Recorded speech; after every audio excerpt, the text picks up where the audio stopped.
Scott Jenkins here, tournament chair for the 2021 Waste Management Phoenix Open, and I have the distinct pleasure of having Gary Woodland with me this morning. Gary's four-time champion on the PGA Tour, including the epic U.S. Open, and he's our champion from 2018 at the Waste Management Phoenix Open. Gary, how we doing? Doing nice. I've had a couple weeks off, so that's been nice to relax at home a little bit, getting ready to get back on the road soon. But, you know, dealing with the new norm, I guess, we have going on right now. But it's allowed me to spend a lot of time at home with the family, so all that's a good thing. So where are you, obviously you're poolside right now. Where are you posted up? I'm on the back patio. I got three kids running around inside, so I was trying to find somewhere quiet. But we're down in South Florida. A little hot and humid down here, but hot and humid beats the cold for me any day of the week. There you go. So you mentioned it, 2020, a little different PGA Tour year, correct? Tell us a little bit about your return to golf and obviously the layoff, and then how you came back and how'd you prepare to get ready to get back on tour?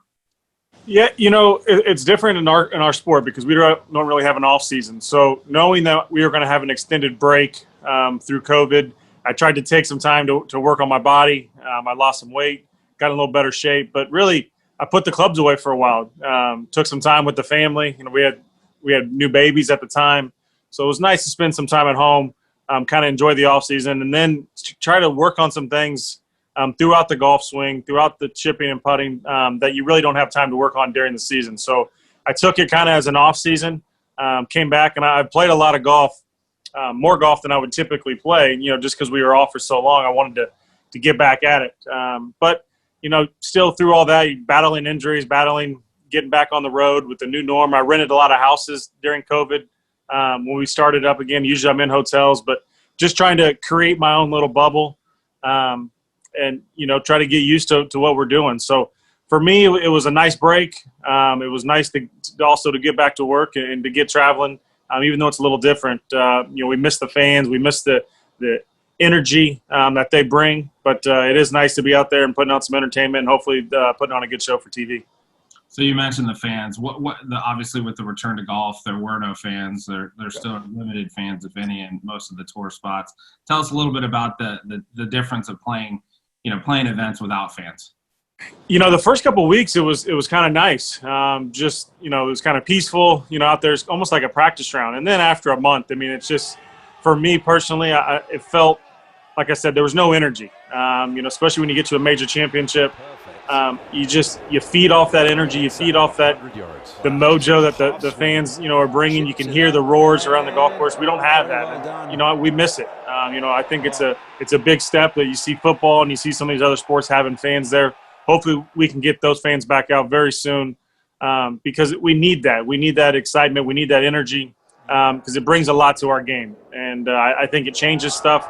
You know, especially coming down the stretch, you know, to get that excitement, get that blood flowing, hear that crowd roaring, whether they're rooting for you or against you. We miss them, we need them, and we definitely look forward to having them back. Next up on the calendar as far as majors is the Masters. Can you tell us a little bit about your preparation for the Masters and when does that start and anything you do? No trade secrets, you know, but anything you do special to get ready for the Masters? You know, really for me personally, about a month or so leading in, I start working on golf shots that I'm going to need at Augusta. Starting getting the golf ball a little bit higher, landing it, working really on distance control, some big breaking putts, hitting it both directions. At Augusta, you need every shot, especially off the tee box, especially coming in trying to get to some of those pins and funneling off those slopes. And then outside of that, your short game has to be on point. So you're obviously working on every aspect, but for me personally, it's getting the golf ball a little bit higher. And working on distance control because distance control there is everything. So when you're prepping for these tournaments, is there a group of guys that you typically practice with or get practice rounds with? Do you have any guys on tour that you're you know, are your regulars in your group? Yeah, you know, I play a lot with Dustin Johnson, probably more Dustin than anybody. Kuchar and I play a lot together, JT. So it kind of varies. You know, I like to do some work at least one day a week, get out by myself and really focus on what I'm trying to do. When I'm playing with, you know, JT and I like to kind of the similar deal. We're out there practicing, working hard on that. When I'm playing with DJ and Cooch, we're doing a little more games and you know, working on certain aspects of our game. We do a lot of short game competitions and stuff. So it's a nice variety, I would say. But for me personally, I'm at a golf tournament. I'm there to get my work in. I'm there to win a golf tournament. So I'm not messing around too much. I'm there to practice and grind. So when I get to Augusta, I like to play with guys that have, the last couple of years I played with Tom Watson. I played with VJ in practice rounds. To play with guys that have had success on that golf course, try to pick their brain a little bit. I play with Bernard Langer. So it's nice to play with guys that, that course is so much local knowledge, that have had that and had success and won, and try to pick up something from them.